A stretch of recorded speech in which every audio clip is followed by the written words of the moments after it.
there, it's Linda here. Thanks so much for joining me today as I play with these Mudra goodies to create a glittered window frame. So today I'm using this gorgeous vintage circle frame, which is from a recent release, and it is an absolutely stunning piece. I'm applying some liquid glue with my fine tip applicator to the back of it, and then I'll rub that all over with my finger to spread it around. You probably could have used spray adhesive to do this. I don't have any at the moment, and must admit I haven't had a lot of luck with it over the years. So I do tend to just use my liquid glue, and although it's a bit fiddly, you still get the job done. Then I've got some Dazzling Diamonds glitter, which I've had for a zillion years, and I just plonk the frame into the container, shake it all around, and then have a look and see what sort of coverage I've got and whether there's any spots that I need to touch up. So there's a few bits caught in the center there. I just wipe them off with my finger, and then I'm adding to where I can see there's some glue but not enough glitter on it. I'm just adding some with my finger, and yes, I had glitter pretty much everywhere for the next 24 hours, as does often happen when you glitter up an object like this. But there's worse things, isn't there, hey? I mean, glitter is so beautiful. I love seeing it around on the floor, on my clothes, in my hair. It's really not a bad thing. So I'm using this pattern paper today to cover the front of my card, and I've got a very old die, circle die there, that I'll be using on that card front piece to cut out the window. So I'm just adding some tape runner to my card front, adhering my patterned paper in place, and then I can cut using that circle die. I can cut out the window that will match the size of my vintage frame. So lining up my circle die here, I grab my ruler, and usually I eyeball things mostly, but I thought, well, I'll just check that I've got it in the center there, and then adding my tape to hold it in place before I put it into the sandwich of the Gemini Junior and run it through. Because I'm cutting 2 layers, the Gemini Junior is awesome for that. It has no trouble at all cutting through a few pieces at once. So then removing my circle die cut from the center, and I'm all ready now to create my darling little scene using this gorgeous little set called Sweetheart, and I will be stamping that onto a Copic friendly card, the white card you see here, and then adhering that in the center or inside my card so that you can just see through the window part of the scene. So just centering that now, then placing the Copic friendly cardstock into my MISTI, making sure my little Sweetheart swing is lined up evenly, and then a matter of stamping with Copic friendly Memento Tuxedo black ink. And this is the first time I've ever inked up this stamp, and it works beautifully, no problems at all. And then into some Copic colouring. And I decided that I'll give this card to my hubby for our anniversary, so it's him and I. And so we've got a blue bird and a pink bird, and I'll list all the colours up above that I have used. Usually 3 colours I like to blend for my images, so you'll see the 3 colours that I list each time, just listed up the top there if you'd like to check them out. So I'll leave you with the colouring now, and I'll be back when we move on to the next stage in the process.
all the main colouring of the swing and the birds are finished, I thought I'd just add a very light blue to the inner portion of the swing here behind the birds, just so it wasn't all stark white.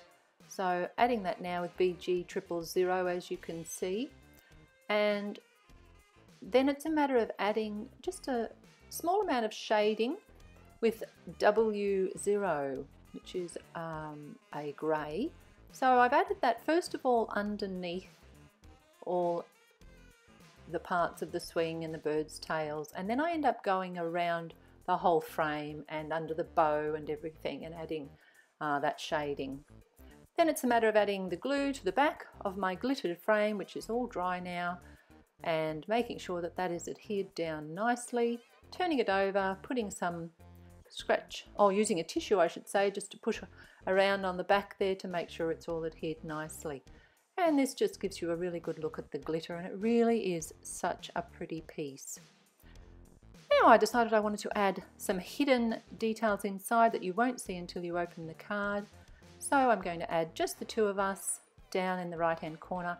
I haven't got any of the Mudra inks yet, otherwise I'd be using them. So just with my Catherine Pooler red up the top there with the little heart details, and that just finishes my card off nicely. On the front I thought I'd add one more little detail with a twine bow.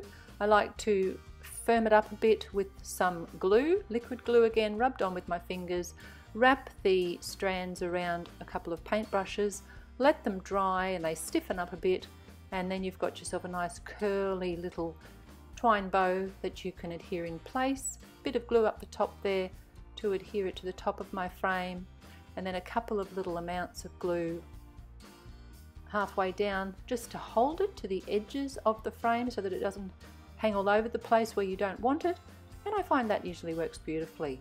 And my finishing touch today is a pale blue pearl. It's like a large enamel dot that I've had for a long time. Adding that at the top of the frame there where the bow is tied, and my card is complete. Thank you so much for joining us here at Mudra today. I hope you've enjoyed my card, and we'll be back with more soon.